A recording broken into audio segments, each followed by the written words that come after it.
pembelajaran di Tata Busana sendiri tentunya anak-anak itu dibekali dengan berbagai macam ilmu, baik ilmu dasar maupun ilmu pengembangan. Nah, misalkan untuk membuat gaun seperti ini, itu tentu saja anak pertama kali itu akan kita ajari untuk membuat desain terlebih dahulu.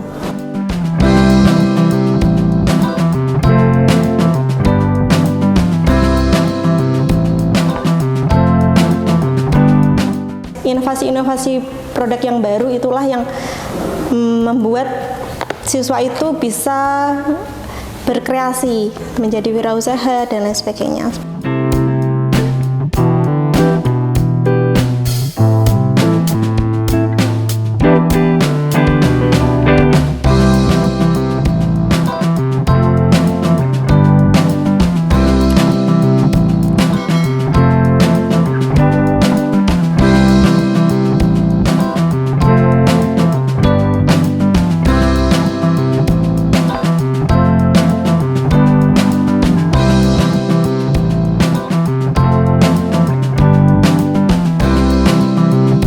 Selamat siang, sahabat Ristan di seluruh Indonesia. Jumpa lagi kita di Balai Ristan, salah satu channel yang selalu memberikan informasi terupdate tentang perkembangan SMK di seluruh penjuru Nusantara. Kali ini kita di SMK Raudatul Muftadiin, khusus di Asrama Putri. Kebetulan kita di sini di bagian keputrian, dan di sini dikembangkan juga tata busana dan tata boga. Dan ini sudah luar biasa peranannya di sini, bisa mengakses atau berkontribusi di dalam pengembangan pondok pesantren. Kita akan lihat bagaimana kawan-kawan di sini berkiprah di dalam membangun SDM, terutama di bidang tata busana dan tata boga.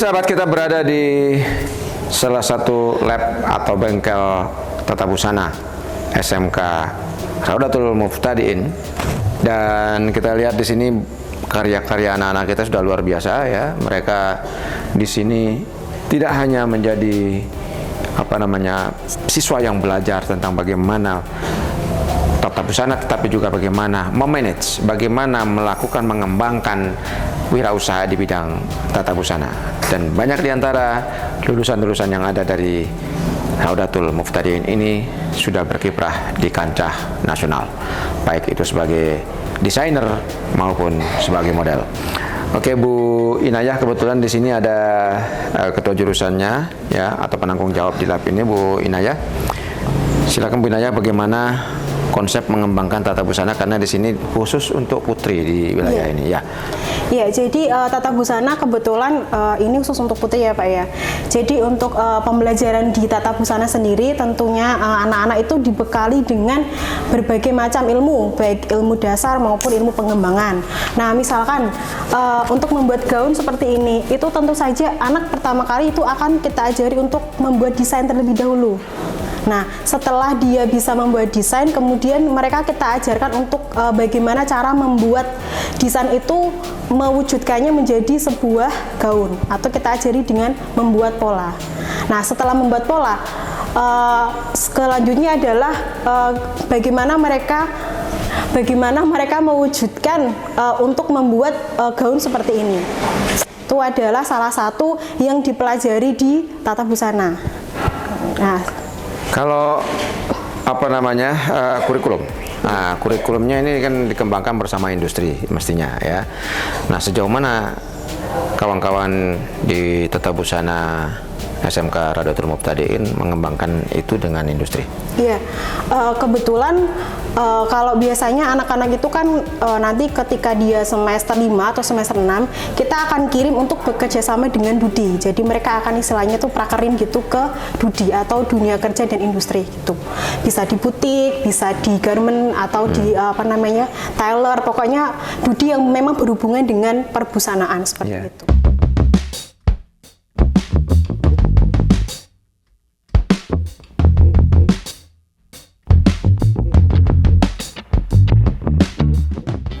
di bawah payung pondok ini kan ya. Iya. Payung pondok Raudatul Muftadiin ini kan pastinya pasarnya pun di dalam gitu kan. Artinya anak-anak melakukan produksi untuk kepentingan pondok. Itu seperti apa?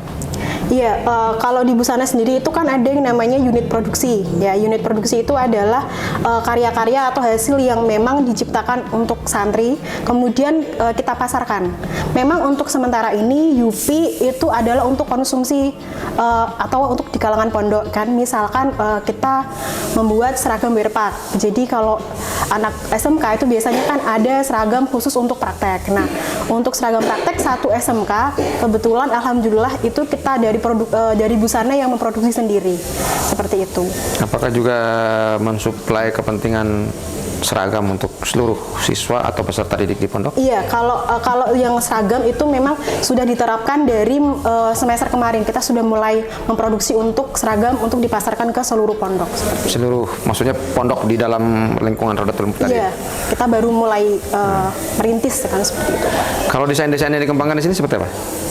Desain misalnya baju, misalnya gitu, apakah khusus untuk desain pakaian muslim atau umum? Oh tidak Pak, kalau desain kita mengikuti perkembangan yang memang ada di masyarakat. Selain memang baju muslim karena kita di pondok, tentu saja anak diajari membuat seragam juga, membuat gaun juga, atau membuat busana untuk tidur, itu mereka juga diajari seperti itu, tidak hanya baju muslim. Support dari yayasan dan pondok dalam pengembangan? Ya, alhamdulillah pondok sangat mensupport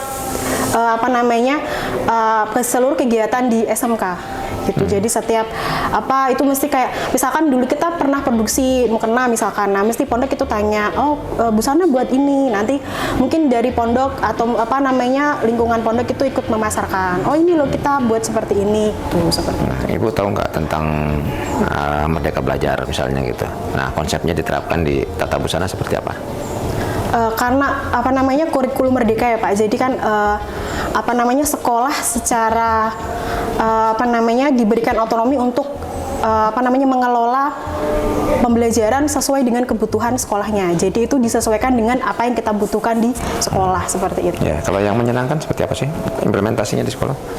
Menyenangkan berarti anak-anak itu dapat belajar dengan baik dan memiliki perasaan yang senang. Jadi dia itu tidak jenuh dengan pelajaran atau dengan praktek yang terjadi di lingkungan sekolah, seperti itu.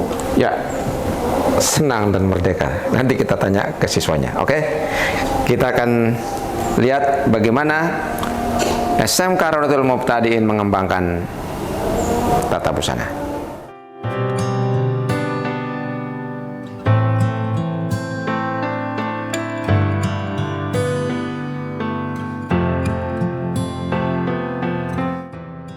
Perkenalkan, nama saya Siti Latifatul Umayyah dari kelas 12 Tata Busana SMK Raudatul Muftadiin Balekambang. Alasan saya kenapa memilih tata busana, karena sejak kecil saya sudah menyukai tentang menggambar, mendesain, dan saya ingin bercita-cita menjadi desainer itu sejak dini. Lalu saya menemukan di sini SMK Raudatul Muftadiin Balekambang, SMK Tata Busana khususnya. Saya tertarik untuk lebih mendalami apa yang saya sukai, dan di situ saya lebih belajar lebih menggambar, menjahit, dan buat busana yang lainnya. Perkenalkan, nama saya Cik Tafisihah. Saya dari kelas Tata Busana SMK Raudatul Muftadiin Balekambang. Saya memilih tata busana itu karena kalau di bidang tata busana kan menjahit. Menjahit bisa menjadi usaha kedepannya. Jika kita menjahit di rumah, kita bisa membantu pekerjaannya di rumah. Jadi kita bisa membuat sampingan dengan cara kita membuat produksi menjahit. Rencana setelah lulus nanti mau pelajari yang dipelajari oleh guru dan kita praktekkan di rumah dan kita membuat produksi di rumah. Ayo kita belajar di Tata Busana SMK Raudatul Muftadiin Balekambang. Di sini kita tidak hanya mendapatkan ilmu agama, dan kita juga mendapatkan ilmu life skill. SMK Rodotul Muhtadin Balekambang. Yo ngaji yo teknologi.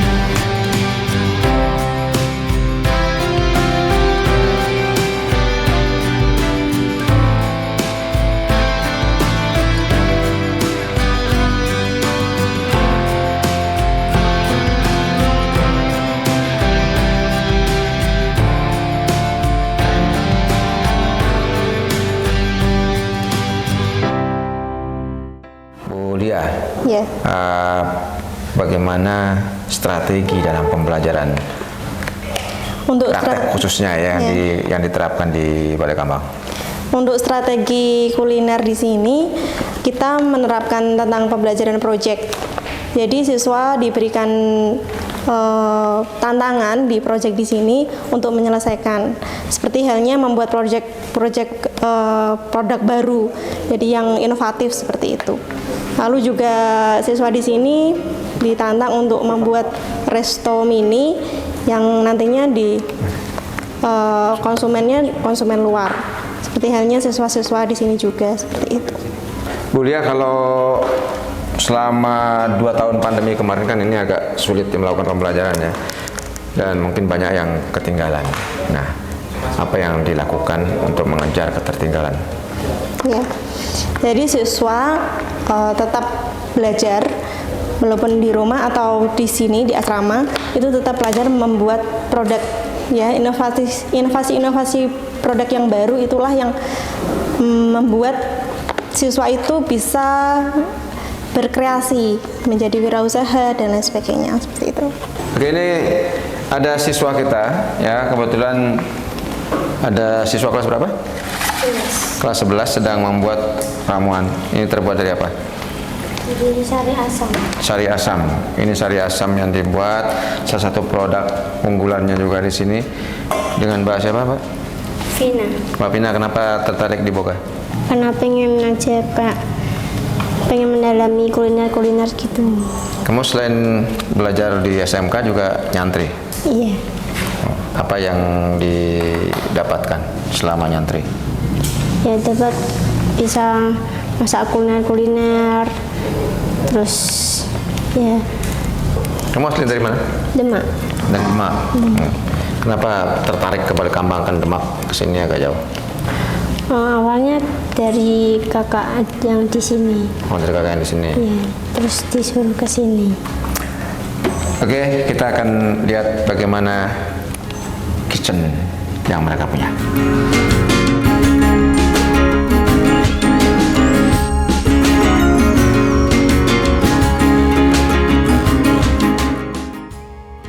Produk dari SMK Rodotul Muhtadin Balekambang, di sini ada sari asam gula Jawa dan ada telakrip. Nah, untuk sari asam gula Jawa ini asli dari sari asam dan gula Jawa. Jadi kalau kalian mau membelinya bisa diproduksi bisa dibeli di IG kita adalah Pelangi Boga. Lalu untuk telakrip juga sama. Dan ada di store-store terdekat di sini di Jepara, seperti itu.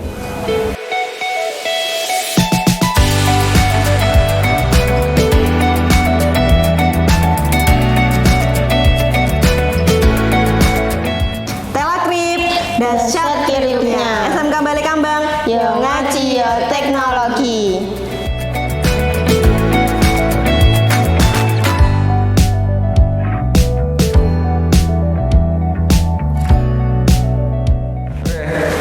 Sahabat Tristan dan para pemerhati SMK di seluruh Indonesia, Boga SMK Rodotul Muhtadin Balekambang dijamin halal dan higienis. Boga di sini sudah bekerja sama dengan berbagai perusahaan, berbagai industri, terutama di bidang kuliner. Bu Lia, ini kerjasamanya dengan mana saja selain yang sudah berjalan? Kita kerjasama dengan hotel-hotel di daerah Jepara, Kudus, dan sekitarnya. Lalu juga di bakery. Lalu juga kita juga kerjasama dengan Ikatan Asosiasi Chef Indonesia di sini. Ini kerjasamanya dalam rekrutmen tenaga kerja atau kerjasama pengembangan? Semuanya. Jadi mulai dari pengembangan pembelajaran, lalu rekrutmen, lalu tentang tutor-tutor seperti itu. Jadi semuanya kita dirangkul. Oke, ikuti terus perkembangan Saudatul Muftadin khususnya di bidang boga dan busana. Dan jangan lupa untuk tetap bisa mengakses video-video kami terkait dengan perkembangan SMK di seluruh Indonesia. Subscribe, comment, like, and share. Terima kasih. Wassalamualaikum warahmatullahi wabarakatuh.